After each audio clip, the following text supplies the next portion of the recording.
بسم اللہ والصلاۃ والسلام علی رسول اللہ۔ سوال ہمارے پاس ہے کہ امیر المومنین خلیفہ دوم حضرت سیدنا عمر بن خطاب فاروق اعظم رضی اللہ تعالیٰ عنہ کے دور خلافت میں کتنے کفار کے شہر فتح کیے گئے؟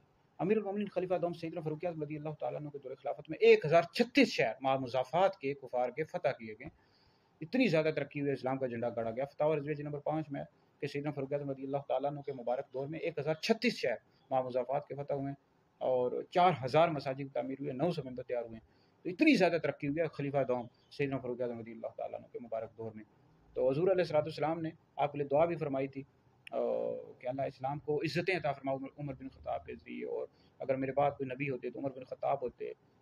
تو یہ سیدنا فاروق اعظم رضی اللہ تعالیٰ عنہ کے لیے نبی کریم علیہ السلام کی جو دعائیں ہیں، تو وہ جو دعائیں ہیں ان کا جو اثر ہوا، ظاہر ہوا ہے، یہ سیدنا فاروق اعظم رضی اللہ تعالیٰ عنہ کے مبارک دور میں، آپ کی خلافت کے دور میں بہت زیادہ مسلمانوں نے ترقی، یہاں تک کہ آپ کی جب شہادت ہوئی تو کفار نے کہا اگر سیدنا فاروق اعظم رضی اللہ تعالیٰ عنہ کچھ عرصہ اور زندہ رہ جاتے تو پوری دنیا میں اسلام غالب آ جاتا، یعنی پوری دنیا میں اسلام پھیل جاتا، اتنی زیادہ ترقی ہوئی ہے۔ تو آپ کی جو شہادت ہوئی ہے اس کے حوالے سے اختلاف ہے۔ ایک قول یہ ہے کہ یکم محرم کو آپ کی شہادت ہے، یکم محرم کو، 26 ذی الحج کا بھی قول ہے، یکم محرم کو آپ کو روزہ رسول میں دفن کیا گیا، اور روزہ رسول میں آپ کی قبر مبارک ہے، اور نبی کریم علیہ السلام کے سسر بھی ہیں، ساتھی بھی ہیں، دوسرے خلیفہ راشد بھی ہیں۔ انبیاء علیہ السلام کے بعد سب سے افضل ابو بکر ہیں، پھر عمر ہیں، پھر عثمان ہیں، پھر علی ہیں۔ جو شخص مولا علی کو ابو بکر عمر سے افضل ہوتا ہے ایسا شخص گمراہ بدین اور اہل سنت سے خارج ہے۔